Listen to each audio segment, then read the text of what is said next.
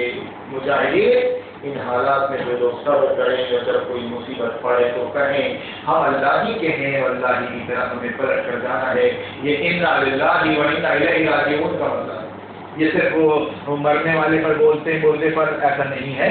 مومن کو اگر کوئی بھی ضبط پہنچتا ہے، کوئی تکلیف ذرا برابر ہی نہ ہو، انا للہ پڑتا ہے، وہ موت کی خبر ہو، نقصان کی خبر ہو، ایکسیڈنٹ کی خبر ہو، انا للہ و انا بیچاری جاہل عوام آگے بڑھ کے دیکھنے لگتی ہے اس کو، انا للہ پڑھ بھی مر گیا، ابا ذرا سیریس ہے، ICU میں بھرتی ہے، انا للہ ابھی ہمارے باہر نہیں آ رہے۔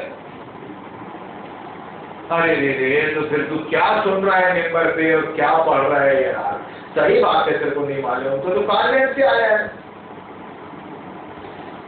کانوینٹ کی راہ سے آیا ہے تو، یہودی تعلیم دین کی تعلیم سے آتا تو زبان پہ یہی ہوتا تھا اللہ ہی اللہ، انا للہ، ماشاء اللہ، الحمدللہ، جزاک اللہ، ثقافت اللہ۔ دھوکہ دے رہی دنیا اپنے کو، اسی لیے اس دنیا کو لگام دعا شریعت کی، انہیں خوشخبری دے دو جو یہ سب آزمائشوں سے نکل جائے گا اور ان کے رب کی طرف سے بڑی عنایات ہوں گی، اس کی رحمت ان پر سایہ کرے گی اور ایسے ہی لوگ رات راؤ ہیں۔ اس کے بعد پھر وہ یہ بتا دیا گیا کہ حج، صفا اور مروہ وغیرہ پہ پورا قرآن ہے، پڑھتے جائیے، ہدایت لیتے جائیے، ہدایت لیتے جائیے۔